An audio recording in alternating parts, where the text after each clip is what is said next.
Now, my talk this evening is about practicing alchemy, the transmutation of evidence into best health care.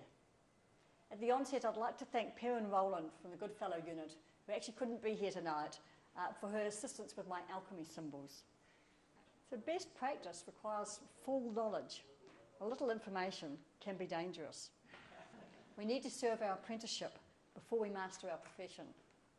My profession is about improving health care. While the journey may start at medical school, the learning never ceases. So it's not only about practicing medicine, it's about the development of the practitioner. The synthesis of scientific and contextual evidence is a concept that applies to all disciplines where theoretical knowledge needs to be transferred to action to inform best practice. So decisions need to be made that take into account a complex array of factors, such as social and legal issues and resource constraints. So the journey towards best practice involves the transmutation of three elements: of scientific evidence, the context in which it is applied, and the practical wisdom of the practitioner. So my talk this evening is about my clinical, my research, my forensic, educational, and my editorial experiences on the road to best practice.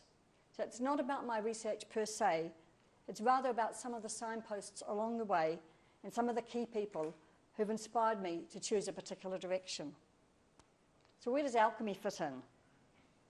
Well, alchemy was the synthesis or transmutation of all elements in perfect balance to obtain the philosopher's stone. It was the creation of a panacea of the elixir of life, the remedy to cure all diseases, the key to health. And just as alchemists sought this, so health practitioners are always seeking the best possible practice for optimum health outcomes for our patients.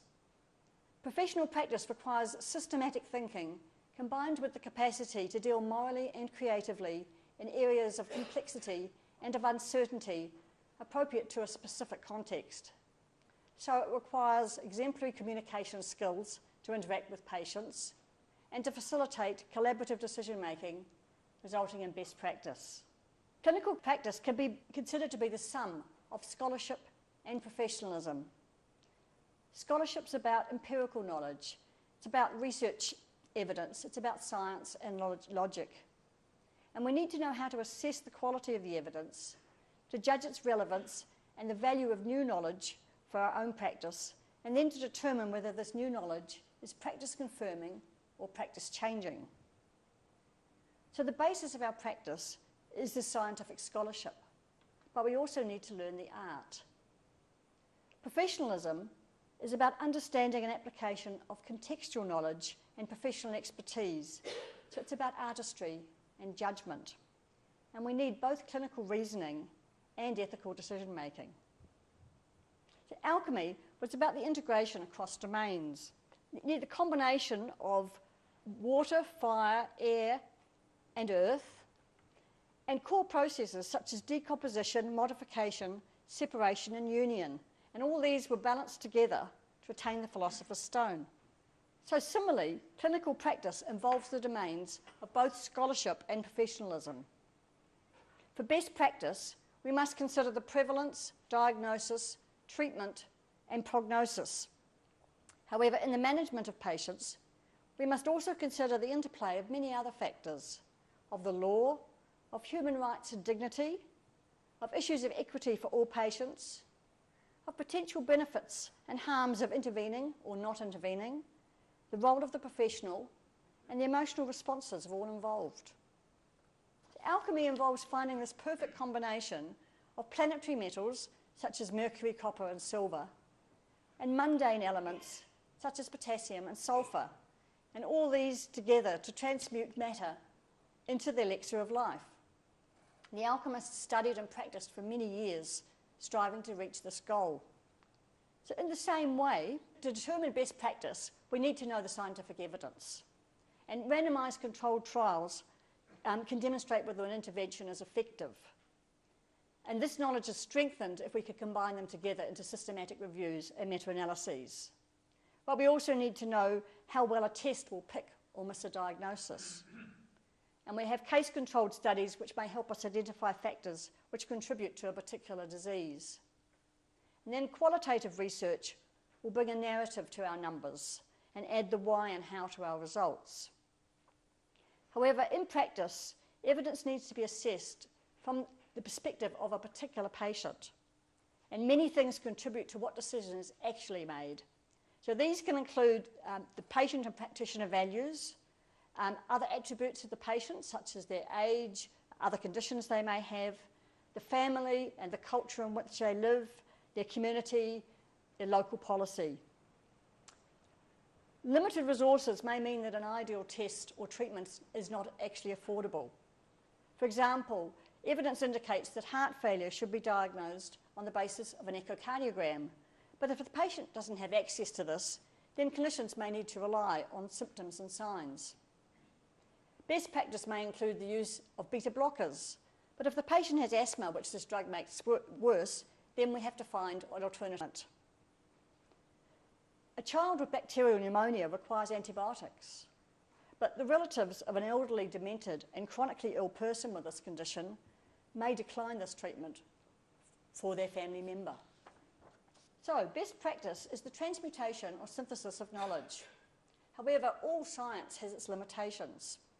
And what has been found true for one population may not be generalisable for another. Furthermore, we can never know all the contextual information. Just one example, we may not be able to predict that a patient will have an allergic reaction to a drug we give them. Hence, like the philosopher's stone, best practice is a goal to which we aspire but never quite attain.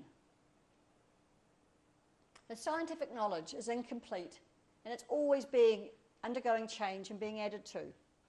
We need skills to access and critically appraise this new knowledge as research progresses. But likewise, the context changes with every patient, and patients' needs and values will also change over time. And professional expertise also requires self-reflection and evaluation of the outcomes of our decisions. And so all this evidence goes back into the mix and it contributes to our future decision making. And this is the process of lifelong learning. This is how the apprentice achieves mastery. So, I'm going to tell you a little bit about my own apprenticeship. A couple of people in the room are actually in this photograph. I decided to become a doctor when I was 8, and I loved school, and I entered Auckland Medical School at the beginning of the 1970s. My first 3 preclinical years were mostly about acquiring scientific knowledge. And in fact, it was large amounts of rote learning, which was not actually my forte. By and large, we learnt about organs and organ systems, both when they were healthy and what could go wrong.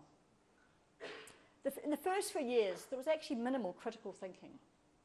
It was combining the theoretical knowledge with real-life situations began with clinical practice. Now, one of my earliest mentors was Rex Hunton. Rex is here. I'm very, very pleased to be able to welcome Rex this evening. Thank you, Rex. Rex was a physician and senior lecturer in the Department of Community Health when I was at medical school, and he was an inspirational teacher for me. Rex emphasised the whole person approach, the health of people within the context of community. Now, I conducted my first research project under Rex's tutorship. I don't know whether he remembers, but it was a summer studentship looking at the health of people living in rural communes, which were prevalent at that time in New Zealand.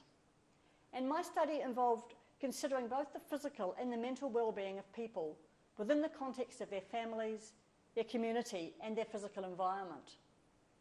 Now, in contrast, some of my classmates had studentships in topics such as measuring the wound healing rate in rats' tails. I spent my three months trainee intern elective in the Hokianga. As well as working in a local hospital in Rawene, I ran GP clinics throughout the Hokianga, assisted by some wise and experienced nurses.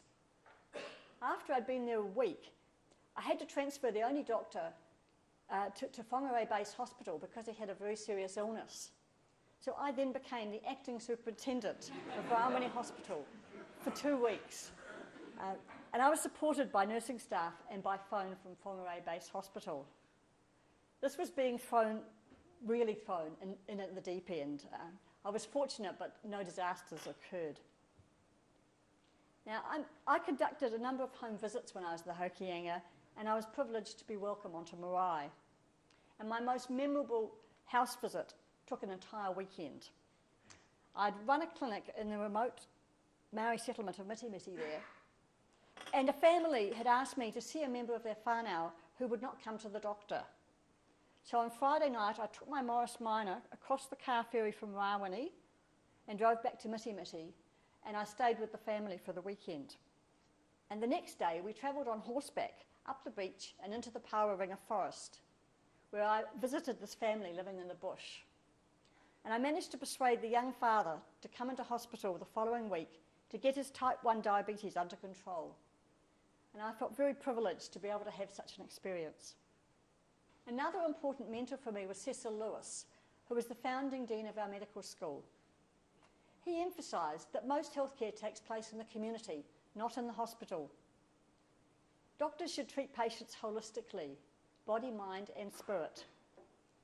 He believed it important for doctors to be well-rounded people and that education should include both science and humanity. Cecil Lewis introduced the 6-year elective where he encouraged students to spend 3 months doing whatever they were passionate about, something to feed their soul, be it music, science, art or medicine. And so to clinical practice. Alchemists were early doctors.